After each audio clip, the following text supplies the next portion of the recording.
In this video I want to talk about some diagnostics to identify autocorrelation. One relatively straightforward way is to plot residuals. You can plot the residuals against the lagged values.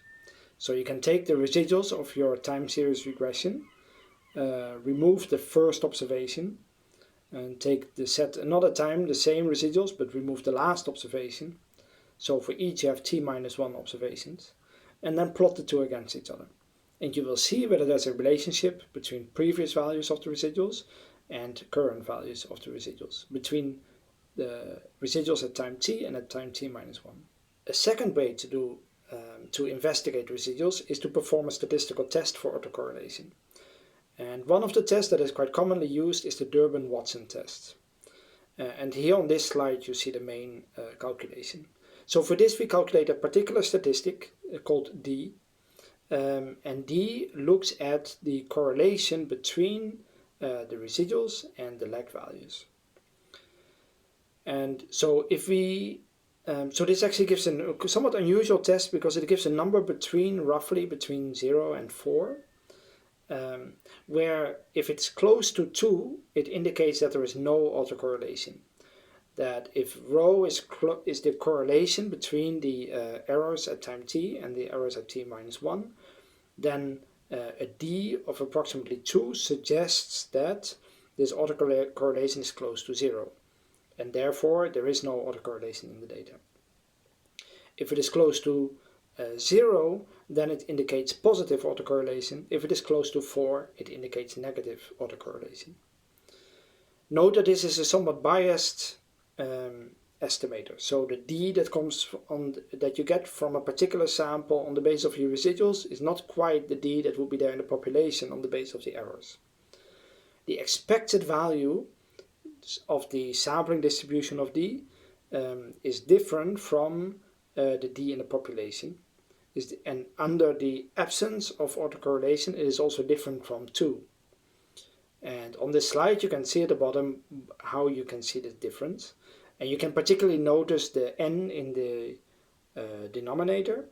And so if the sample size gets larger, this difference shrinks. And so it is asymptotically unbiased, but it is in any finite sample it is biased. But the bias reduces as the sample size gets larger.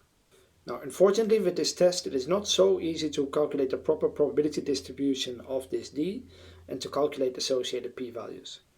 Instead, we have approximate threshold values depending on the sample size and the number of parameters.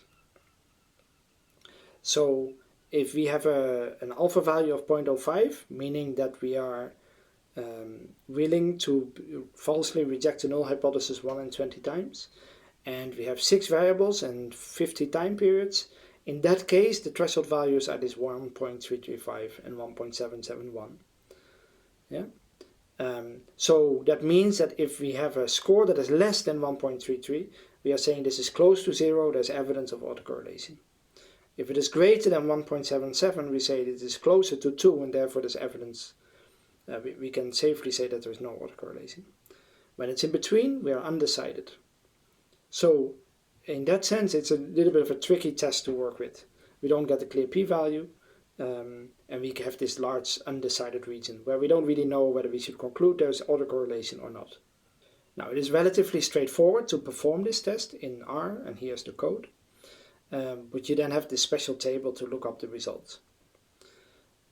And you make some assumptions, for example, that the errors are normally distributed, so even though they are autocorrelated, they should otherwise be normally distributed.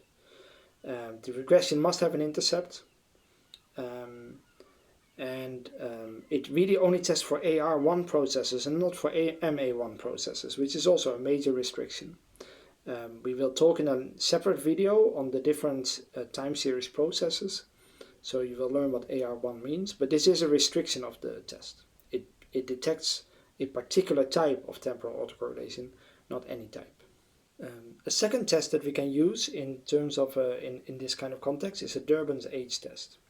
So another limitation of the Durbin Watson test that we just discussed is that it is not really suitable to use this when there is a lagged dependent variable in the model.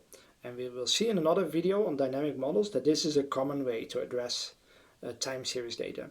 So often we put the lagged value of the dependent variable as an independent variable in the model to address the autocorrelation and to properly model the time series dynamic. But in that case, you still want to test whether there's remaining autocorrelation in the residuals, and that remaining autocorrelation cannot be tested with the Durbin Watson test.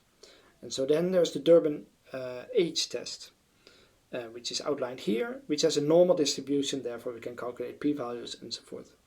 So under the null hypothesis of no autocorrelation, you would expect an expected value of 0 here, and as you get closer to the extremes of the normal distribution, we can reject the null hypothesis that there is no autocorrelation. And we need to worry about this autocorrelation then and address it in our modeling. Durbin Watson test and Durbin's H test, they test for particular types of autocorrelation. We maybe want to have a somewhat more general version. The Royce Godfrey LM test is a test that takes on that addresses more different kinds of autocorrelation, temporal autocorrelation. So it's a somewhat more general model and therefore helpful. And the basic procedure is as follows. You first estimate the regular OLS and you obtain the residuals from this regression. Then you calculate lagged values of this, the first order lagged values, but also the second order, third order, fourth order, and so forth. So you have a whole series of lagged values of the residuals. And then you regress the residuals of your regression on both the independent variables and these lagged values of the residuals. And we can then evaluate the R-squared. If R-squared is high, that means that there is autocorrelation. If R-squared is not high, then there is no autocorrelation. So we can, R-squared is a sum of squared residuals. So it has a chi-squared distribution, as we've seen in earlier videos. And so we can calculate the p-value under this chi-squared distribution. And it's relatively straightforward to perform this in R. The LM test library has this function, bgtest, and with order you can indicate the number of lags to include. And so this is a more general test than the Durbin Watson test, and quite suitable for testing for autocorrelation in time series data.